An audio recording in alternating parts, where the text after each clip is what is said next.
Muqaddir. Bismillahirrahmanirrahim. Alhamdulillahirabbil alamin. Allahumma shalli wa barik ala sayidina Muhammadin wa ala alihi wa sahbihi ajmain. Qala Rasulullah sallallahu alaihi wasallam, Iqra'ul Qur'an fa innahu ya'ti yaumal qiyamati syafi'an li ashabihi. Rawahu Muslim. Rasulullah pernah bersabda,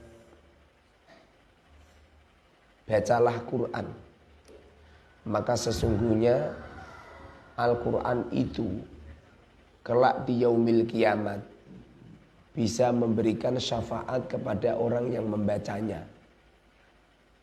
Setiap satu huruf Al-Quran itu apabila kita baca akan diberi pahala oleh Allah 10 kali lipatan.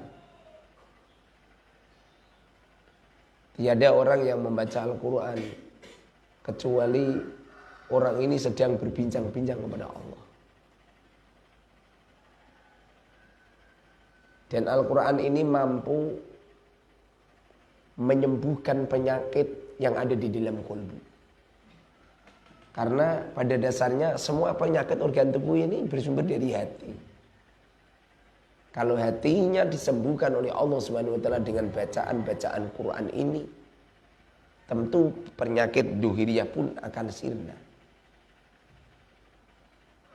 Kita lebih sering memahami perkataan manusia, lebih sering jagung-jagung ngerumpi sama manusia. Sementara kita ngerumpi sama Allah Subhanahu wa taala jarang. Makanya bacalah Quran itu. Setidaknya cobalah walaupun satu ayat. Selesai jamaah baca Quran walaupun satu ayat. Istiqomahkan. Ini nanti akan memberikan syafaat. Bahkan ada sebagian ulama mengatakan, kelak apabila orang itu mati di alam kuburnya, ini akan ada makhluk-makhluk aneh yang akan mengadabnya. Jadi di dalam kubur mereka dibangunkan oleh Allah Subhanahu wa taala dalam kuburnya. Lalu enggak begitu lama ini banyak ada ular, ada polojengking, ya. Ada makhluk-makhluk aneh yang akan menghancurkan dirinya. Bacaan Quran itu akan berubah. Jadi Quran yang sering kita baca itu akan berubah menjadi makhluk. Kemudian makhluk itu gelut sama orang yang ingin mengadab itu. Bila kita banyak membaca Qurannya, tentu makhluk itu akan sirna. Cuma perlu digarisbawahi, baca Quran itu usahakan paham apa yang kita baca.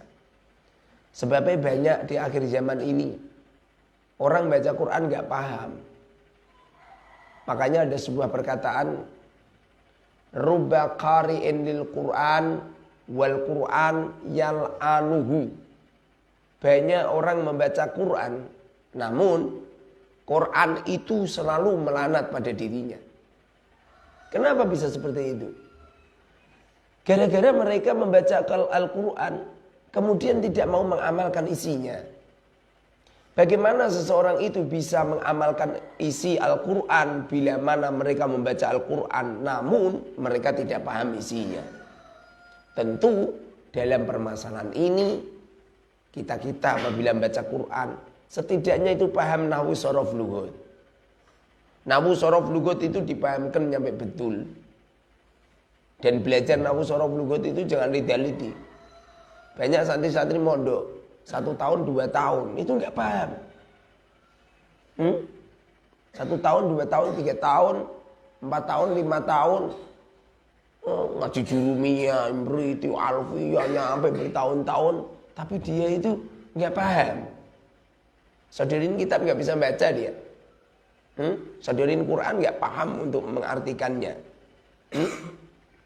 Jadi kalau kita ini nggak paham isi-isi Al-Quran, maka kita tidak ngerti ini hukum apa, ini perintah apa, ini sejarah apa, nggak ngerti. Sehingga wajib bagi kita untuk memahami Al-Quran. Karena semua hukum-hukum agama, semua peraturan-peraturan agama dikumpulkan oleh Allah Subhanahu wa taala di dalam Al-Quran. Al-Quran yang kita baca itu Itu tidak dari manusia itu. Seumpamanya dari manusia tentu banyak yang salah. Kalau nggak percaya coba. Ini ada kitab namanya Al-Yaqutun Nafis. Teliti coba, nanti ada banyak yang salah. Tapi kalau Al-Quran itu kamu teliti coba, nggak ada yang salah. Harokatnya nggak ada, huruf-hurufnya nggak ada. Kalau ini kitab ini kamu betulkan sebetul-betulnya, kemudian ditaskeh lagi, nanti pasti ada salahnya. Nah, ini loh karya saya ini, Al-Arba'in fin Nahwi wa Sarfi wal Lughat. Ini tak cek. Setelah saya baca, ada salah, cek lagi, baca, ada salah, cek lagi, ada salah. Pokoknya kalau musonimnya belum mudar, belum mati, terus salah terus. Ini tuh semasa saya masih hidup, apalagi dia mati ya. Diutek-utek orang. Ini makanya Allah Subhanahu wa taala berfirman di dalam Al-Qur'an, "In kuntum fi raibim mimma nazzalna ala 'abdina fa'tu bi suratin min mithlih wad'u syuhada'akum min dunillahi in kuntum shadiqin." Jadi Al-Quran ini benar-benar dari Allah. Kalau Quran ini kalau tidak dari Allah, coba sekali-kali kamu buat Quran satu ayat aja, satu ayat saja. Tentu apa yang kau buat pasti akan ada kesalahan, pasti akan ada orang yang ngecam. Semoga saja kita semua bisa mengistiqomahkan baca Al-Quran. Sedikit demi sedikit kita hafalkan Quran, terus murojaah Quran hatta yatiyakal yakin, sampai kematian menghampiri kita. Amin amin ya rabbal alamin. Alhamdulillahirabbil alamin. Allahumma shalli wa barik ala sayidina Muhammad wa ala sayidina Muhammad. Rabbana dzulam anfusana wa illam taghfir lana wa tarhamna lanakunanna minal khasirin. Sallallahu alaihi wasallam Muhammadin walhamdulillahirabbil alamin. Al-Fatihah.